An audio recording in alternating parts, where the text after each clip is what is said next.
Sir, ಒಂದ್ ಕಡೆ ನೀವು ಹೇಳಿದ್ರಿ ಅವರ ಶಾಸಕರು, ಅವರ ಬೆಂಬಲಿಗರು ಏನಿದ್ದಾರೆ, ಅವರ ನಿಲುವು ಏನು ಅನ್ನುವಂಥದ್ದು ಕೂಡ ಇಲ್ಲಿ ಪ್ರಮುಖವಾಗಿ ಇರುತ್ತೆ ಅನ್ನುವಂಥದ್ದು. ಸಿಎಂ ಯಾರಾಗಬೇಕು ಅಥವಾ ಬದಲಾಗಬೇಕಾ ಅಥವಾ ಸಿದ್ದರಾಮಯ್ಯ ಅವರೇ ಮುಂದುವರಿಬೇಕಾ ಅನ್ನುವಂಥದ್ರ ಕುರಿತಾಗಿ.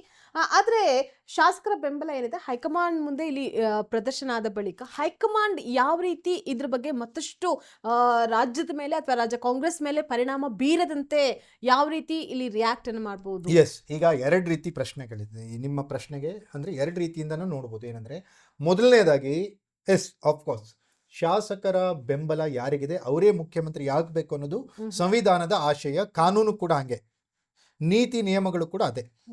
ಯಾರು ಮುಖ್ಯಮಂತ್ರಿ ಆಗಬೇಕು ಅಂದ್ರೆ ಎಷ್ಟು ಶಾಸಕರಿದ್ದಾರೆ, ಶಾಸಕರಲ್ಲಿ ಹೆಚ್ಚಿನ ಬೆಂಬಲ ಯಾರಿಗಿರುತ್ತೋ ಅವರು ಮುಖ್ಯಮಂತ್ರಿ ಆಗಬೇಕು ಅನ್ನುವಂಥದ್ದು ಸಂವಿಧಾನಬದ್ಧವಾಗಿ ಇರುವಂತ ನಿಯಮ. ಈಗಿರುವ ಪ್ರಶ್ನೆ, ಹೈಕಮಾಂಡ್ ಎಲ್ಲ ಶಾಸಕರಿಗೂ ಕೂಡ ಅವರೇ ಮುಖ್ಯಮಂತ್ರಿ ಆಗಬೇಕು, ನೀವು ಅವರಿಗೆ ವೋಟ್ ಹಾಕಿ ಅಂತ ಹೇಳಿದ್ರೆ ಆ ಶಾಸಕರು ಅವ್ರಿಗೆ ವೋಟ್ ಹಾಕಬೇಕು.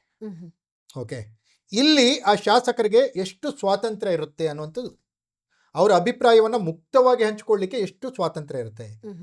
ಓಕೆ, ಶಾಸಕರು ಸಿದ್ದರಾಮಯ್ಯನವರು ಇಳಿಯೋದೇ ಬೇಡ ಅಂತ ಹೇಳಿ ನಾಳೆ ಏನಾದರೂ CLP ಮೀಟಿಂಗ್ ಅಲ್ಲಿ ಹೇಳಿದ್ರೆ ಶಾಸಕಾಂಗ ಸಭೆಯಲ್ಲಿ ಸಿದ್ದರಾಮಯ್ಯನವರು ಕಂಟಿನ್ಯೂ ಆಗ್ತಾರಾ?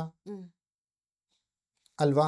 ಹಾಗೇನಾದ್ರೂ ಶಾಸಕಾಂಗ ಸಭೆಯ ಅಭಿಪ್ರಾಯವನ್ನ ಆಧರಿಸಿ ಹೈಕಮಾಂಡ್ ತೀರ್ಮಾನ ತಗೊಳ್ಳೋದಾದ್ರೆ ಮೊದಲು ಶಾಸಕಾಂಗ ಸಭೆಯನ್ನು ಮಾಡಬೇಕಿತ್ತಲ್ಲ.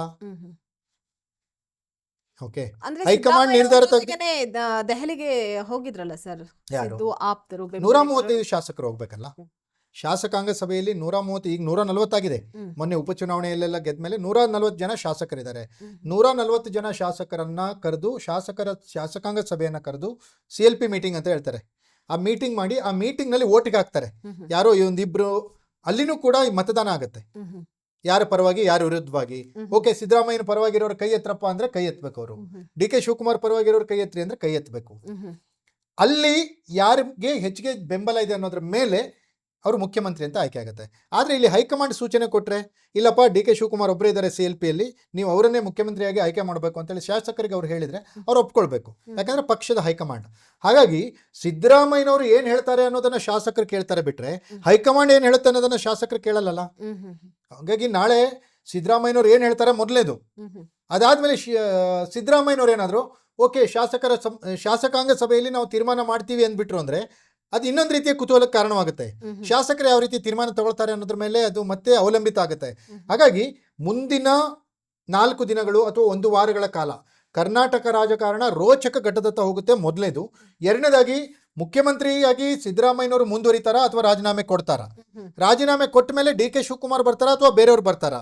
ಅಥವಾ ಬೇರೆಯವ್ರು ಬಂದ್ರೆ ಸಿದ್ದರಾಮಯ್ಯನವ್ರ ಕಂಡೀಷನ್ ಏನು? ಕಂಡೀಷನ್ ಓಕೆ ಆದ್ಮೇಲೆ ಸಿದ್ದರಾಮಯ್ಯ ರಾಜ್ಯಸಭೆಗೆ ಹೋಗ್ತಾರಾ ಇಲ್ವಾ?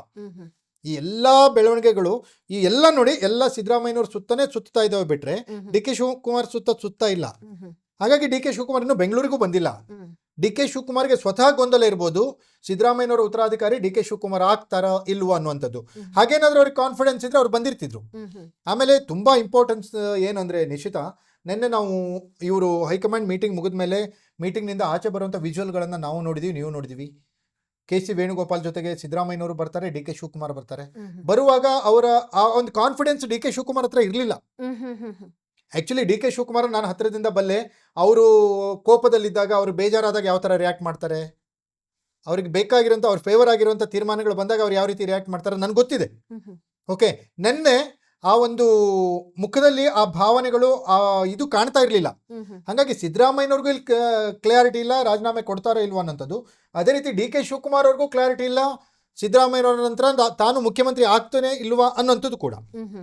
ಹಾಗಾಗಿ ಇನ್ನೂ ಗೊಂದಲಗಳು ಇನ್ನೂ ಮುಂದುವರಿತಾನೆ ಇದಾವೆ.